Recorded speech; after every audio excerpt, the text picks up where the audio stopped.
Hello दोस्तों, स्वागत है एक बार फिर आप सभी का आपके अपने YouTube चैनल PS क्लासेस पर।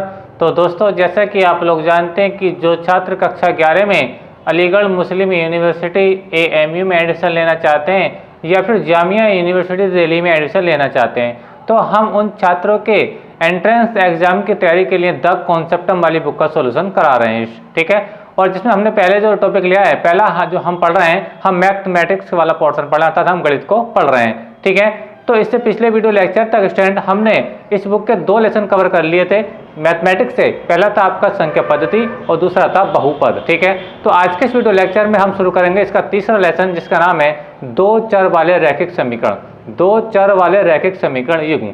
तो आइए बिना किसी देरी के शुरू करते हैं अपने वीडियो लेक्चर को और देखिए क्या है आज का टॉपिक। लेकिन वीडियो शुरू करने से पहले एक आप लोगों से मेरा विशेष रिक्वेस्ट ये है, यदि आप अलीगढ़ मुस्लिम यूनिवर्सिटी में या फिर जामिया में कक्षा 11 में एडमिशन लेना चाहते हैं, ठीक है, और आपको ये तो मालूम होगा कि आपको एक एंट्रेंस एग्जाम से गुजरना होता है, तो आप उसकी अच्छे से तैयारी करना चाहते हैं तो आज ही हमारे चैनल PS क्लास को सब्सक्राइब कर लीजिए, क्योंकि हम जामिया या AMU का A to Z सिलेबस हम अपने इस चैनल पर आप लोगों को प्रोवाइड कराते रहेंगे स्टूडेंट। ठीक है, तो प्लीज़ चैनल को सब्सक्राइब कर लीजिए और बेल आइकन का बटन जरूर दबाइए, ताकि जैसे जैसे मैं आपका सिलेबस अपलोड अपने चैनल पर करूं तो उसका नोटिफिकेशन आप लोगों को सबसे पहले प्राप्त होता रहे स्टूडेंट। ठीक है, तो आइए शुरू करते हैं लेक्चर को।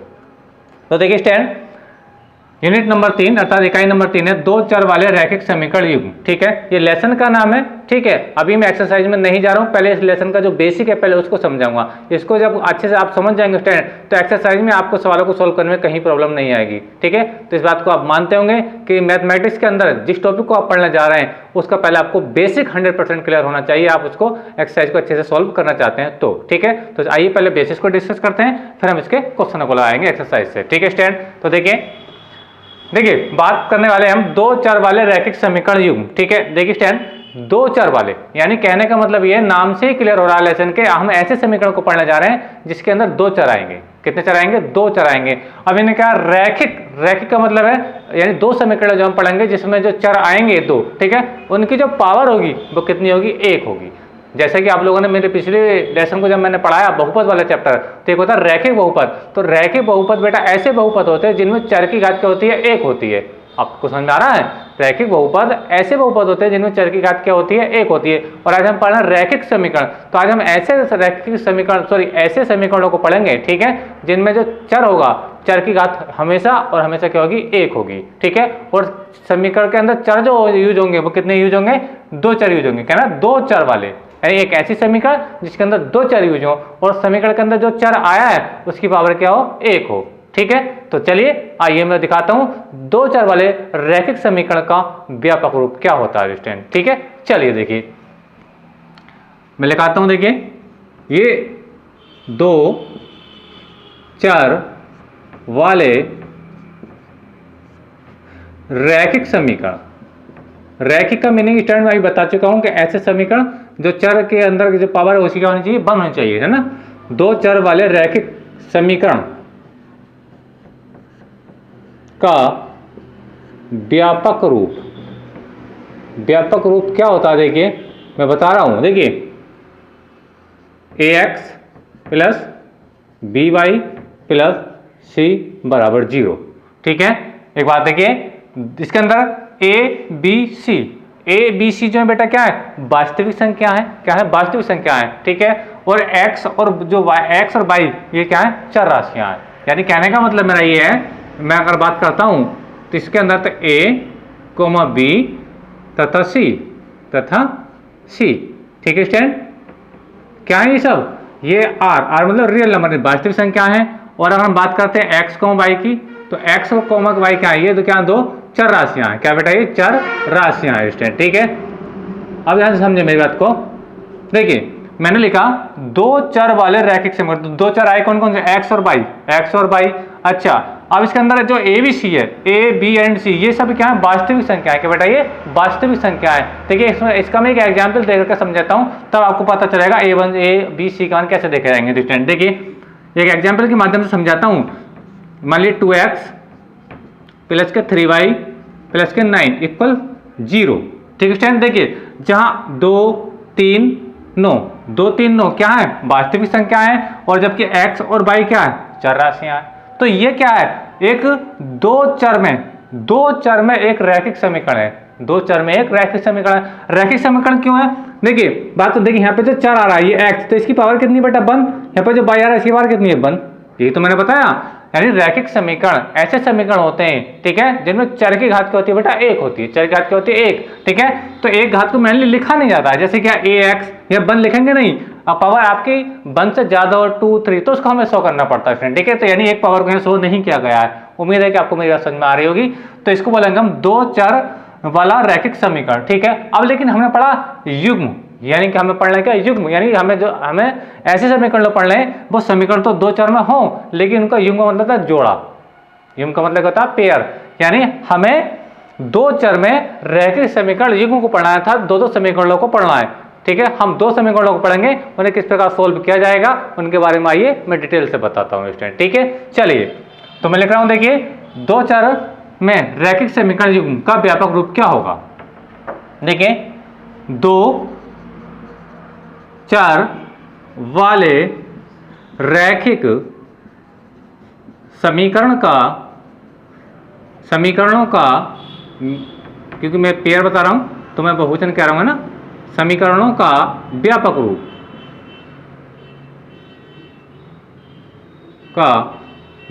रूप ध्यान से समझें। ये जो मैंने पढ़ाया ये एक समीकरण है, दो चर वाले रैखिक समीकरण का व्यापक रूप, ठीक है। लेकिन अब मैं कह रहा हूं दो चर वाले रैखिक समीकरणों का, यानी मैं जो पढ़ा हूं मैं दो समीकरण पढ़ाऊंगा, क्या बेटा दो, जो आपको सिलेबस में पढ़ना है, ठीक है। समीकरणों का व्यापक रूप क्या होता है, ध्यान से समझे, इस चीज को ध्यान से समझें। देखिए एक तो होता है ax plus by plus c बराबर 0।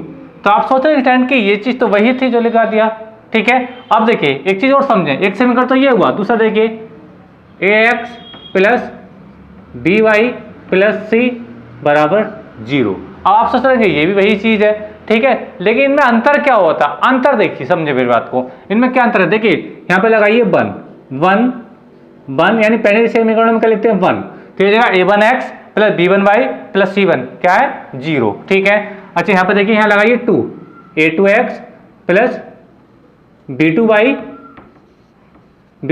प्लस c2 बराबर 0, जहाँ a1 b1 c1 क्या वास्तविक संख्याएं हैं, ठीक है। a2 b2 c2 क्या है वास्तविक संख्या है, और ये जो x और y आ रहा है ये क्या है बेटा आपकी चर राशियां हैं, ठीक है। तो देखिए ये दो समीकरण है, इसलिए अंतर दिखाने के लिए मैंने पहले समीकरण में 1 लगाया, दूसरे समीकरणों में 2 लगाया स्टूडेंट, ठीक है। उम्मीद है कि मेरी बात आपको समझ में आ रही होगी। जब हम एक समीकरण की बात करते हैं तो यहाँ 1 2 लगाने की कोई आवश्यकता नहीं है ABC के साथ, लेकिन हमें पढ़ना है दो समीकरणों को एक साथ पढ़ना है, दो समीकरणों को एक साथ सॉल्व करके दिखाना है। तो पहली समीकरण में हम 1 लगाएंगे a1 b1 c1, और दूसरी में लगाएंगे a2 b2 c2 स्टूडेंट। तो याद रखें दो चर वाले रैखिक समीकरणों का जो व्यापक रूप होता है वो क्या होता है a1x plus b1y plus c1, दूसरे में आएगा a2x plus b2y plus c2 बराबर 0। याद रखना है, तो ये बात तो आपको समझ में आ गई होगी स्टूडेंट, ठीक है। अच्छा अब ये जो समीकरण है बेटा, ये जो समीकरण है, ठीक है, इनके अगर मैं बात करूं, इनका अगर मैं अनुपात निकालूं a1 a2 का, b1 b2 का, c1 c2 का, अगर मैं इनका अनुपात निकालता हूं, ठीक है, तो इनके अनुपात के निकालने के आधार पर यहाँ पर 3 फार्मूले बनते हैं। कितने फार्मूले बनते हैं बेटा 3 फार्मूले बनते हैं, यानी ये समीकरण है 3 प्रकार की हो सकती हैं, ठीक है। नंबर 1 आपके प्रतिच्छेदी समीकरण हो सकती हैं या रेखाएं हो सकती हैं। नंबर 2 आपकी संपाती रेखाएं हो सकती हैं, ठीक है, या आपकी समांतर रेखाएं हो सकती हैं। लेकिन ये कैसे पता चलता है, ये इनके जब हम इसका अनुपात निकालते हैं तब पता चलता है। तो देखिए आइए मैं आप समझाता हूं कि इनका अनुपात किस कंडीशन में प्रतिच्छेदी रेखाओं को प्रदर्शित करेगा, किस कंडीशन में संपाती रेखाओं को प्रदर्शित करेगा, और किस कंडीशन में समांतर रेखाओं को प्रदर्शित करेगा। तो स्टूडेंट पहले आप इसका स्क्रीनशॉट ले लीजिए, अब मैं इसके आगे डिटेल आपको बताने जा रहा हूँ स्टूडेंट, ठीक है। चलिए लीजिए स्क्रीनशॉट। देखिए ये तो एक रैखिक, ये तो सिंगल समीकरण है, इसका तो मैंने मेन रूप आपको बता दिया, लेकिन ज्यादातर जो पढ़ना है इस लेसन के अंदर इस टाइप से ही पढ़ना है स्टूडेंट, ठीक है। चलिए तो देखिए मैं इसको रब कर रहा हूं। चलिए देखिए बात समझे मेरी बात, अगर देखिए हम इसका रेशो निकाले a1/a2, समझते मेरी बात, बड़ी इंपॉर्टेंट बात है स्टूडेंट, पूरा लेसन इसी चीज पे डिपेंड है, इसको समझ लो। a1/a2, a1 कहां से आया, यहां से, a2 कहां आया, यहां से, ठीक है, इक्वल b1/b2, और ये क्या हुआ इज नॉट इक्वल, यानी कहने का मतलब ये है कि जब मैं दोनों समीकरणों से A1 A2 का अनुपात निकालूं और B1 B2 का अनुपात निकालूं, अगर ये आपस में बराबर नहीं आता है, अगर ये आपस में बराबर नहीं आता स्टूडेंट, तो याद रखना कि ये हमेशा क्या होती है, प्रतिच्छेदी रेखाएं होती हैं। किसका संबंध होता है ये? प्रतिच्छेदी रेखाओं का। इस बात को याद रखना। ठीक है स्टूडेंट, एक बार फिर से समझा रहा हूं। ये देखिए प्रतिच्छेदी रेखाएं, मैंने कहा कि जब मैं दो समीकरणों से इसका अनुपात निकालूं, ठीक है, और उनके अनुपात A1/A2 B1/B2 एक दूसरे के बराबर ना हो स्टूडेंट, ठीक है, तो वो रेखाएं कैसी होंगी? प्रतिच्छेदी रेखाएं होंगी। ठीक है, प्रतिच्छेदी यानी कि एक दूसरे को इंटरसेक्ट करेंगे। ठीक है, मतलब देखिए एक रेखा ये है, ठीक है स्टूडेंट, और मान लीजिए दूसरी रेखा बेटा आपकी ये है, तो ये कैसी रेखा है? प्रतिच्छेदी रेखाएं, और ये एक दूसरे को कहीं ना कहीं क्या काट रही हैं। ठीक है, और इनका क्या होता है? एक निश्चित हल होता है, एक निश्चित हल होता है, एक ही हल होगा, इनका दो हल या तीन हल नहीं होंगे स्टूडेंट। ठीक है, प्रतिच्छेदी रेखाओं का एक अद्वितीय हल होता है। मैं लिख देता हूं, एक अद्वितीय हल। अद्वितीय का मीनिंग होता है बेटा कि उस हल के अलावा, जो हल आएगा उसके अलावा कोई दूसरा रूप उसका नहीं होगा, अर्थात दूसरा हल नहीं होगा। ठीक है, होगा।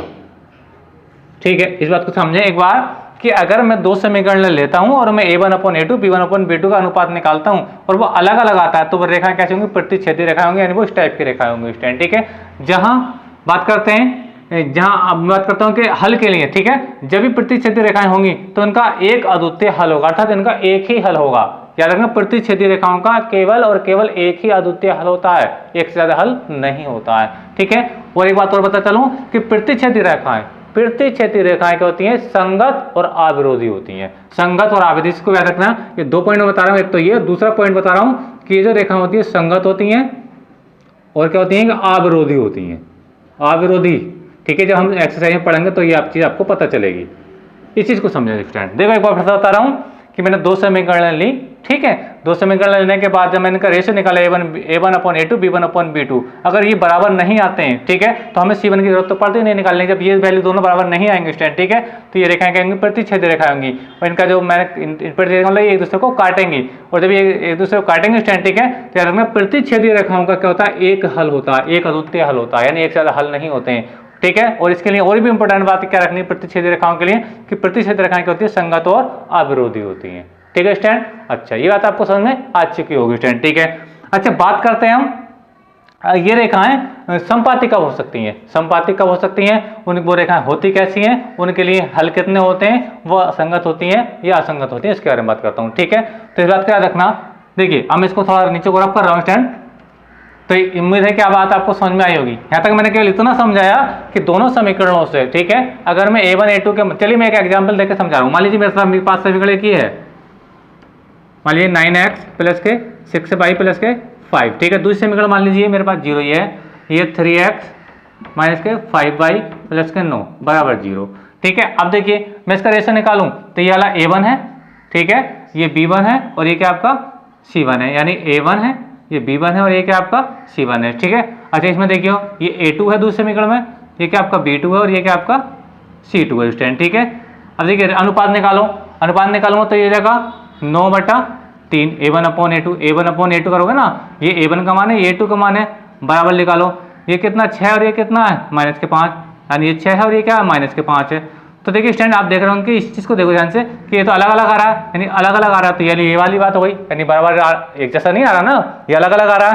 तो इस कंडीशन को मैं कह रहा हूँ अगर ये अनुपात अलग अलग आता है, ठीक है, तो ये कैसी रेखाएं होंगी? प्रतिच्छेदी रेखाएं होंगी, ठीक है।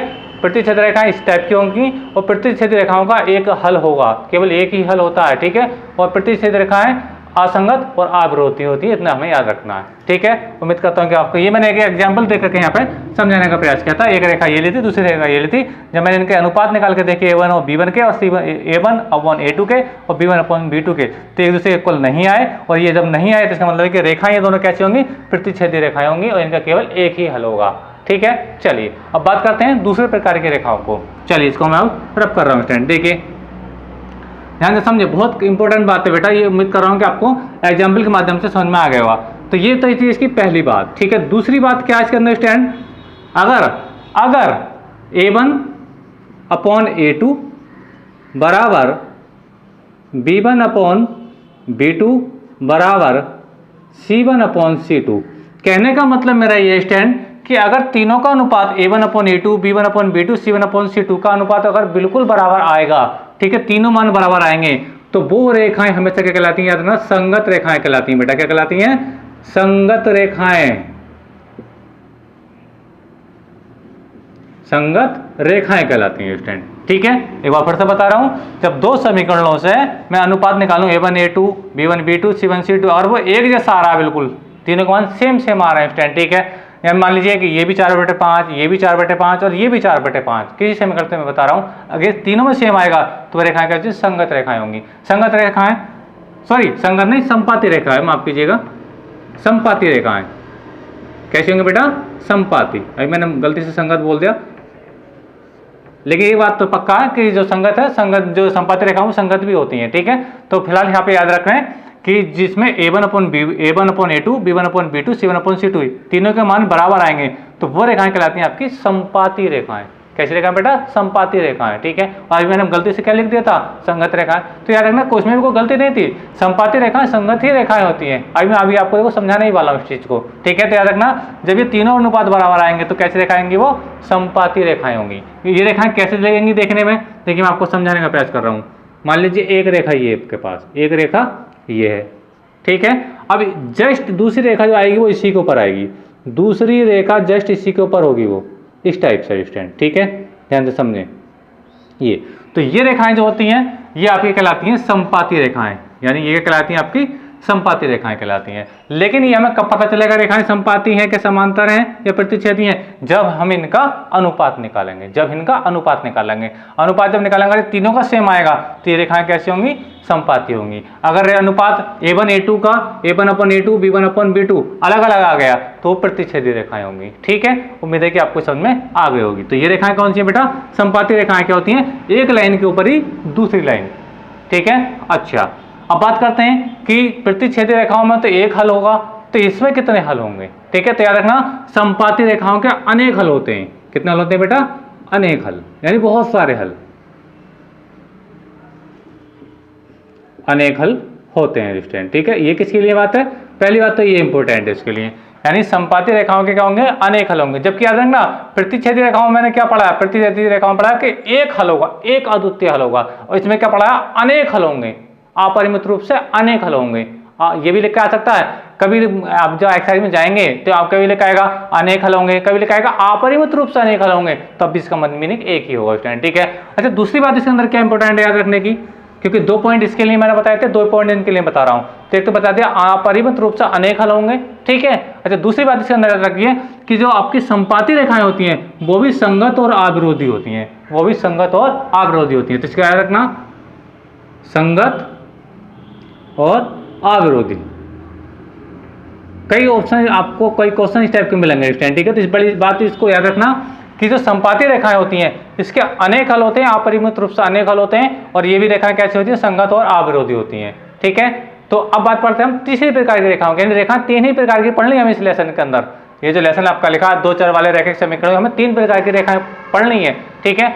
और अब ये 2 प्रकार तो मैं आपको बता चुका हूं, मैं तीसरा प्रकार आपको बता रहा हूं, ठीक है। अब तीसरा प्रकार क्या, देखिए मैं इसको रब कर रहा हूं, देखिए तीसरा प्रकार नंबर 3 में, ठीक है। नंबर 3 में बता रहा हूं, देखिए अगर मैं अनुपात निकालूं जैसे a1/a2 बराबर b1/b2 बराबर नहीं है, इज नॉट इक्वल c1/c2, ठीक है फ्रेंड। अगर ये a1/a2 b1/b2 बराबर आ रहा है, लेकिन c1/c2 का मान अलग आ रहा है, यानी ये तो सेम आ रहा है, मान लीजिए 4/5 ये आ गया, 4/5 ये आ गया, एक एग्जाम्पल दे रहा हूँ, ठीक है। तो 4/5 ये, 4/5 ये, ठीक है। अगर ये किसका मान, मान लीजिए 7/9 आ गया, एक एग्जाम्पल दिया, तो ये तो अलग हो गया, ये दोनों सेम हो गए। जब भी ये वाली कंडीशन मिलेगी, ठीक है, यानी a1/a2 बराबर b1/b2 is not equal c1/c2, तो ये रेखाएं कैसे होंगी? समांतर रेखाएं होंगी। क्या होंगी बेटा? समांतर रेखाएं होंगी। इस चीज को याद रखना। चलिए मैं इसको साफ कर रहा हूँ, देखिए बता रहा हूँ इसके लिए। तो अब मैं इसके लिए बात कर रहा हूँ इन वाली रेखाओं के लिए। तो ये रेखाएं कैसी होंगी? ये बेटा आपकी समांतर रेखाएं होंगी। कैसी होंगी? समांतर रेखाएं। कैसी होंगी बेटा? समांतर रेखाएं, ठीक है। याद रखना, समांतर रेखा कैसी होती है देखने में, मैं बता रहा हूं। देखिए मान लीजिए एक रेखा ये है और दूसरी रेखा ये है, यानी ये कभी भी एक दूसरे को इंटरसेक्ट नहीं करती हैं। समांतर रेखाएं कभी भी एक दूसरे को नहीं काटती हैं, ठीक है। और इनकी हर स्थान पर दूरी क्या होती है, एक दूसरे किसी भी पॉइंट पर देखो इनकी बीच की दूरी क्या होती है, बराबर होती है, ठीक है स्टूडेंट। तो याद रखना कि ये कौन सी रेखाएं हैं, ये समांतर रेखाएं हैं, ठीक है। अच्छा, अब बात करते हैं इनके लिए, जैसे 2 पॉइंट इसमें आए, इसके लिए भी 2 पॉइंट आए स्टूडेंट, ये संपाती रेखाओं के पॉइंट हैं, ये दोनों आपके प्रतिच्छेदी रेखाओं के पॉइंट हैं। तो इसके भी 2 पॉइंट हैं, इसको मैं बता रहा हूँ स्टूडेंट, ठीक है। इसके 2 पॉइंट क्या है समझे। पहला पॉइंट इसका ये है, देखिए इसका प्रतिच्छेदी रेखाओं का एक अद्वितीय हल होगा, संपाती रेखाओं के क्या होंगे, अनेक हल होते हैं, अपरिमित रूप से अनेक हल होते हैं। लेकिन याद रखना समांतर रेखाओं का कोई हल नहीं होता, बहुत इंपॉर्टेंट बात है, नोटिस करो, कोई हल नहीं, कोई हल नहीं, ठीक है। याद रखना समांतर रेखाओं का कोई भी हल नहीं होता स्टूडेंट, ठीक है। दूसरी बात इसके अंदर याद रखनी क्या है कि ये रेखाएं जो होती हैं असंगत होती हैं। क्या होती हैं बेटा, असंगत होती हैं। ये कैसे होती हैं, संगत, असंगत, और क्या होती है, विरोधी होती हैं। क्या होती हैं, विरोधी होती हैं, ठीक है। बात को समझना, मेरी बात को समझे। देखिए मैंने बताया आप लोगों को ये संगत और अविरोधी, ये संगत विरोधी का मीनिंग क्या होता है, जब मैं एक्सरसाइज में जाऊंगा तब आपको समझाऊंगा स्टूडेंट, ठीक है। तो बात को समझे मेरी बात कि जब A1/A2, B1/B2, C1/C2, जिसमें ये 2 अनुपात बराबर होंगे, जब तीसरा अनुपात बराबर नहीं होगा। एग्जाम्पल में बता रहा हूँ, मान लीजिए 4/5 ये आ गया, 4/5 ये आ गया, ठीक है स्टूडेंट, ये 4/5 ये आ गया। एग्जाम्पल में दे रहा हूँ, बराबर ये मान लीजिए क्या आ गया, 7/9 आ गया। तो ये तो बराबर आ रहा है, लेकिन ये बराबर नहीं आ रहा। तो इस केस में क्या होगा, ये रेखाएं कैसी होंगी, समांतर होंगी। और जब समांतर होंगी तो उसका कोई हल नहीं होता, और ये क्या होंगी, हमेशा असंगत होंगी, अर्थात ये मिलती नहीं है, इनका संयोग कहीं नहीं होता है। और असंगत रेखाएं हमेशा कैसी होती हैं, विरोधी होती हैं, एक दूसरे का विरोध करती हैं, और ये विरोध करती हैं इसलिए इनका कोई भी हल नहीं होता है, ठीक है। यानी कहने का मीनिंग बेटा ये है कि आपको 2 समीकरण मिलेंगी, ठीक है, जब उनका अनुपात निकालोगे। अगर आपका अनुपात फॉलो करता है इस वाले प्रतिबंध को, ठीक है, यानी A1/A2, B1/B2 अगर ये बराबर नहीं आ रहा है समीकरणों से, तो आपकी रेखाएं कैसी होंगी, प्रतिच्छेदी रेखाएं होंगी। और प्रतिच्छेदी रेखाएं कैसी होती हैं, वो ऐसी होती है, मैंने आपको दिखाने का प्रयास किया। प्रतिच्छेदी रेखाओं का केवल और केवल एक हल होता है, ठीक है। और दूसरी बात यह है कि प्रतिच्छेदी रेखाएं क्या होती है, संगत और अविरोधी होती हैं। अच्छा, अगर आप समीकरणों से ठीक है, तो इस अगर वैल्यू निकालना है A1/A2, B1/B2, C1/C2, ठीक है, जैसे मैंने एग्जाम्पल दिया, मान लीजिए ये भी आपका कितना आ गया, इसके लिए बता रहा हूँ, इस वाले के लिए है ना, ये 4/, तो ये मान लीजिए ये भी 4/5, ठीक है। तो तीनों मान बिल्कुल सेम हो जाएंगे, बिल्कुल सेम हो जाएंगे। तो ये अब ये अनुपात बिल्कुल सेम आएगा स्टूडेंट, ठीक है।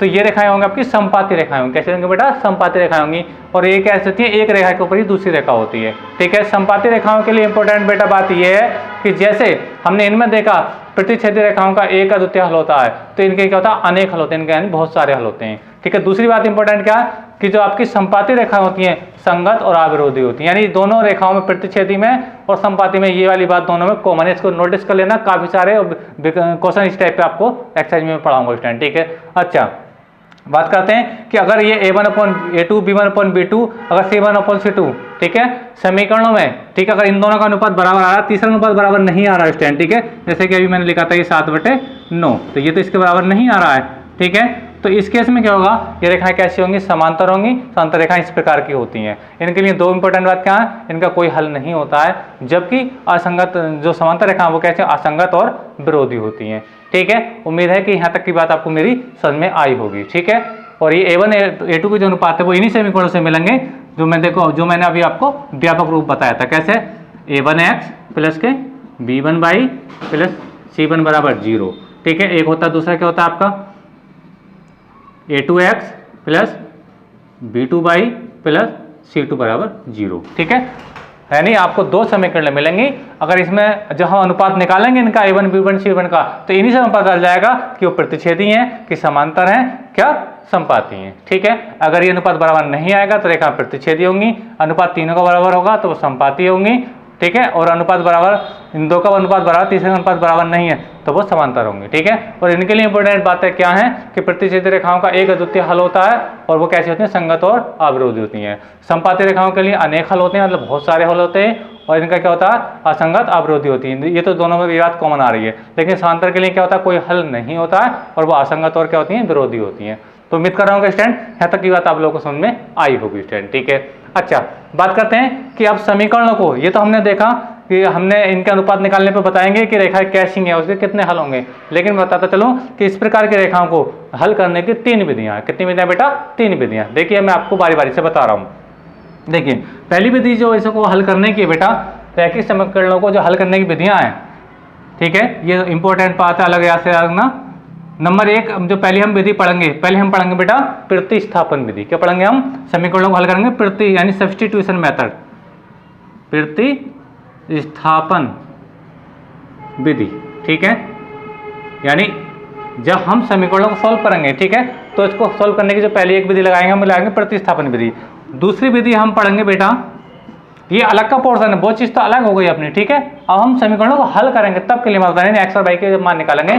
तो एक होगी आपकी प्रतिस्थापन विधि, दूसरी होगी बेटा आपकी विलोपन विधि। क्या होगी बेटा? विलोपन, एलिमिनेशन मेथड, विलोपन विधि, ठीक है। और एक तीसरी विधि जो हम पढ़ेंगे बेटा उसका नाम है वज्र गुणन विधि। ये सारा कुछ आपने हाई स्कूल में 9th में पढ़ा भी होगा स्टैंड, ठीक है। इसकी तीसरी विधि होगी, तीसरा रूप होगा वज्र गुणन विधि, वज्र गुणन विधि। ये तो याद रखना कि जो हमें दो चर में रैखिक समीकरण मिलेंगे तो उनको हल करने की हम कितनी विधियां पढ़ेंगे इस लेसन के अंदर? तीन विधियां। नंबर एक प्रतिस्थापन विधि, दूसरी विलोपन विधि और तीसरी हम पढ़ेंगे वज्र गुणन विधि, ठीक है स्टैंड। तो आज के इस वीडियो लेक्चर में मैंने इसका जो बेसिक था, बेसिक कॉन्सेप्ट था, आपको बहुत समझाने का प्रयास किया, ठीक है। अब मैं जब इसका अगला लेक्चर लेकर के आऊंगा तो मैं प्रश्नावली को सॉल्व कराऊंगा। तो उम्मीद करता हूं कि ये लेक्चर आपको समझ में आया होगा स्टूडेंट, ठीक है। एक बार मैं फिर से रिवाइज करा रहा हूं कि आपके पास अगर दो समीकरण हैं, आपके एक्सरसाइज मिलेंगे दो समीकरण हैं, तो आप कैसे बताएंगे कि वो समांतर हैं कि प्रतिच्छेदी हैं कि समपाती हैं? तो आपको करना कुछ नहीं है, आपको उनका अनुपात निकालना है। और जब अनुपात निकालेंगे, अगर ये दो अनुपात बराबर नहीं आएंगे, ठीक है, जब दो बराबर नहीं आते तो तीसरे की तो आवश्यकता होती नहीं। तो इस कंडीशन में रेखाएं कैसी होती हैं? प्रतिच्छेदी रेखाएं होती है। वो मैंने इधर समझाने का प्रयास किया। और इनका क्या होता है? एक अद्वितीय हल होता है और एक संगत और विरोधी होती हैं। अनुपात निकालने पर देखा कि अगर आप यदि आपका अनुपात तीनों के बराबर आ गए स्टूडेंट, ठीक है, तो रेखाएं समपाती होंगी और वह एक लाइन के ऊपर दूसरी लाइन होती है, ठीक है। अच्छा, इनके अनेक हल होते हैं, ये भी संगत और अविरोधी होती हैं। अगर आपका अनुपात आ रहा है कि ये दो अनुपात बराबर आ रहे हैं जबकि तीसरा अनुपात बराबर नहीं आ रहा है, तो वह रेखाएं कैसी होंगी? समांतर होंगी और इनके लिए क्या होगा? कोई हल नहीं होगा और ये संगत और विरोधी होंगी, ठीक है स्टूडेंट। अच्छा, ये तो बात रही इनकी पहचानने की, प्रतिच्छेदी, समांतर और संगत की, संपाती की। अब मैं बता रहा हूँ रैखिक समीकरणों को हल करने की विधियां कितनी है। तीन विधियां पढ़ेंगे, प्रतिस्थापन विधि, विलोपन विधि और वज्र गुणन विधि। और ये सब तुमने हाई स्कूल में पढ़ा भी होगा और जब एक्सरसाइज आएगी तो मैं इन सबको आपको पढ़ाऊंगा स्टूडेंट, ठीक है। तो उम्मीद कर रहा हूँ कि बेटा आज आपको लेक्चर अच्छा लगा होगा। अगर आपको लेक्चर अच्छा लगा स्टूडेंट, ठीक है, तो वीडियो को लाइक कीजिए, शेयर कीजिए, चैनल पर नए तो चैनल को भी सब्सक्राइब कर लीजिए। अगर आप अलीगढ़ में एडमिशन लेना चाहते हैं या फिर आप जामिया में एडमिशन लेना चाहते हैं। तो मिलेंगे अगली वीडियो में, तब तक के लिए धन्यवाद। देखना ना भूलिएगा, इसकी अगला जो लेक्चर आएगा इस लेसन का यानी इकाई नंबर 3 यानी यूनिट 3 का, अब मैं एक्सरसाइज को डायरेक्ट आपको सॉल्व कराऊंगा। तो मिलेंगे अगली वीडियो में, तब तक के लिए धन्यवाद।